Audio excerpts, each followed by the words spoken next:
Hola, buenos días. Soy estudiante de primer año de naturopatía del Instituto San Sebastián. Mi nombre es Juliana Leonard y estoy con mi compañera Camila Araya. Hoy tenemos el agrado de entrevistar una gran naturópata, Denise Duque. ¿Cómo estás? ¿Cómo te encuentras, Denise? Muy bien, gracias. La saludo desde acá de la montaña en Palguín Alto. Agradecemos, Denise, por permitirnos este espacio y estamos interesadas en cómo surgió este camino de la naturopatía con un enfoque del ciclo femenino. Cuéntanos, ¿de dónde nace este rubro? Fue una búsqueda personal. La mayoría de las que llegamos quizás a ser naturópatas o terapeutas siempre estamos buscando como sentirnos mejor. Y en esa búsqueda de sentirme mejor, como a los 19 años, empecé a asistir a terapia, pero no porque naciera de mí, sino que porque mi mamá me empezó a llevar. Y desde ahí tenía muchos conflictos como con el ciclo, síndrome premenstrual, síndrome de ovario poliquístico, tomaba anticonceptivos y empecé a buscar desde mi propio aprendizaje el poder incorporarlo en cómo me podía sanar a mí mismo. Entonces ahí llegué obviamente a formarme como terapeuta, como naturópata, después tomando cursos como ya de salud hormonal, alimentación para la salud hormonal, método sintotérmico y como mucho más capacitándome por esa área, porque finalmente cuando empecé a ser terapeuta y naturópata, todos los casos que llegaban eran exactamente muy similares a los míos.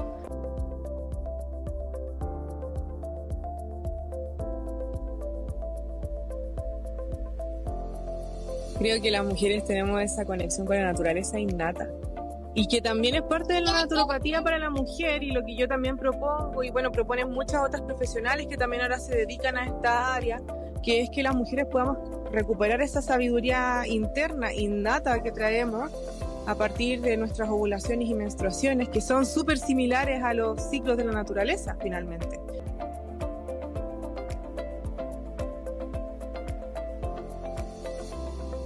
Principalmente yo siempre les pido exámenes, ¿ya? Porque trabajo de forma interdisciplinaria con otros profesionales de la salud. Trabajo con matronas, trabajo con psicólogas, trabajo que ellas me derivan o yo les derivo a ellas.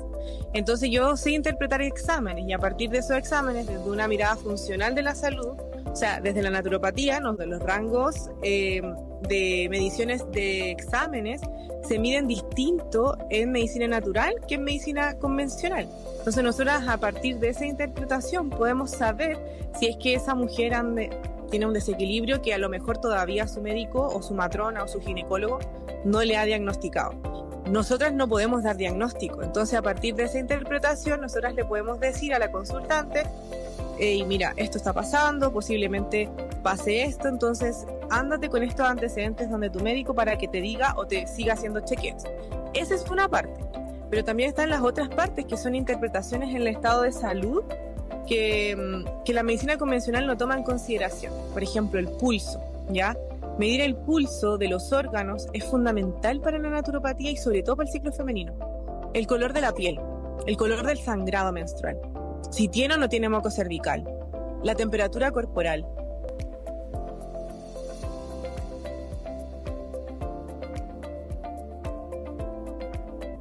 Hay una parte como de una ciencia que investiga esta conexión que se llama biometeorología.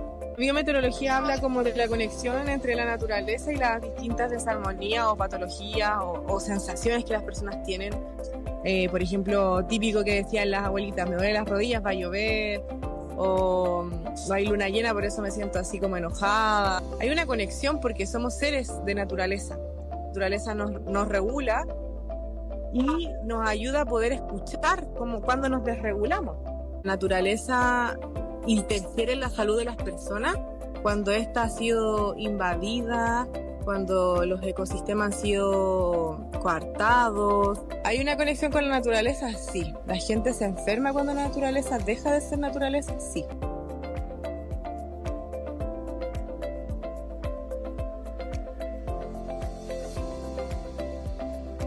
Lo que yo veo, lo que yo atiendo es a la persona en su totalidad. Ahí poder entregarle las herramientas para poder regular su sistema nervioso principalmente y entregarle a partir, por ejemplo, de hábitos, estructuras que sean sostenibles. No sé, recomendarle que tome oscuridad, siendo que a veces en la ciudad sobre todo nos quedamos hasta muy tarde con la luz blanca. Siempre incorporo ahí, por ejemplo, el dormirnos más temprano con la luz oscura, o sea, sin luz en realidad, oscuridad total. Tener el espacio para poder tomar sol, para poder estar en contacto con la naturaleza. Entonces, si vivimos en la ciudad, yo siempre les digo, vayan al cerro a caminar, al río, lo que sea.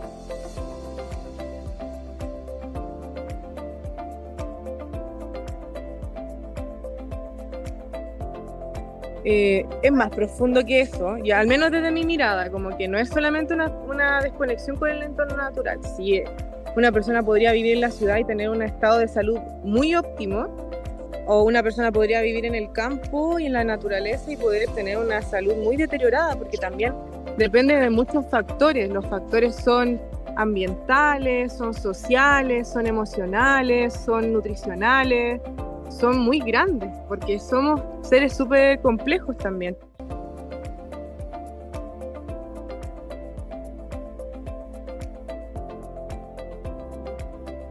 Porque la naturopatía no abarca mucho estos aspectos. Son más prácticas de medicinas ancestrales o medicinas de pueblos originarios. Pueblo originario se habla mucho de la conexión espiritual con la tierra, con los elementos de la naturaleza. Tienen esa perspectiva, sobre todo el pueblo mapuche, de que cuando una persona se desconecta de su raíz o de la tierra, se puede llegar a enfermar. Viéndolo desde la naturopatía, por ejemplo, si nosotros pensamos y tenemos esas perspectivas y esas creencias, ya, estudiamos para ser naturópatas y después no nos dedicamos a ser naturópatas. ¿Por qué estudiamos algo que hemos sido llamadas para ayudar a la gente y no tomamos ese rol?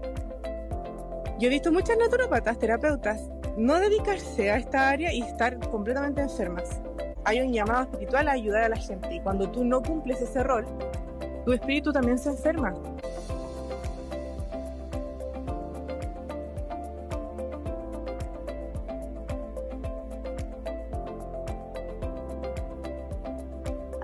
Muchos lugares donde estamos viviendo actualmente están construidos, por ejemplo, con cemento, con, policarbonato, puros componentes sintéticos que generan que la radiación del ambiente sea mucho más alta, que las personas no puedan descansar y dormir bien. Cada vez se evidencia más de que las casas de barro, las casas de madera son como materiales más nobles para que las personas puedan descansar y dormir mejor. El lugar hacia donde sale el sol, si a una casa no le llega sol, si a una casa no le llega luz, ventilación, tiene una interferencia en cómo esa persona vive.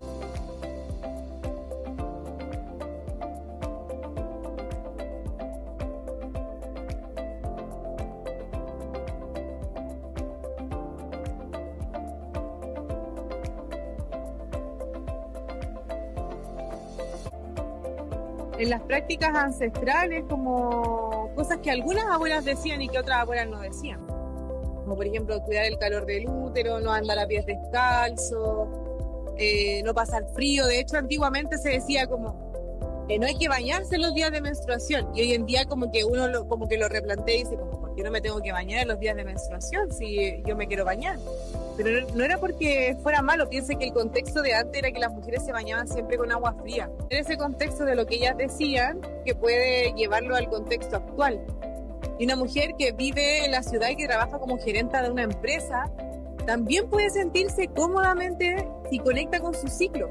Y si, por ejemplo, diariamente vive su día con esta práctica ancestral, no sé, de la meditación, del rezo, de la conexión consigo misma. Que no hay hoy en día una forma en específica de vivir como mujeres, sino que las formas que nosotras nos hacen sentido, incluso que involucran las prácticas ancestrales, se pueden llevar a la actualidad de las mujeres, a la necesidad actual de la mujer moderna, digamos. Vivimos muy solas, muy aisladas de las comunidades de tribu, de amistades, porque eso es lo que quiere el sistema finalmente, como la individualidad. Pero la comunidad, lo que los pueblos ancestrales quieren es la comunidad, el compartir, el vincularnos, el generar vínculos reales. Con gusto, Denise. Ha sido un placer estar contigo hoy. Te deseamos un excelente día, muy bonito. Gracias. Gracias. Chao, chao. Chao, chao.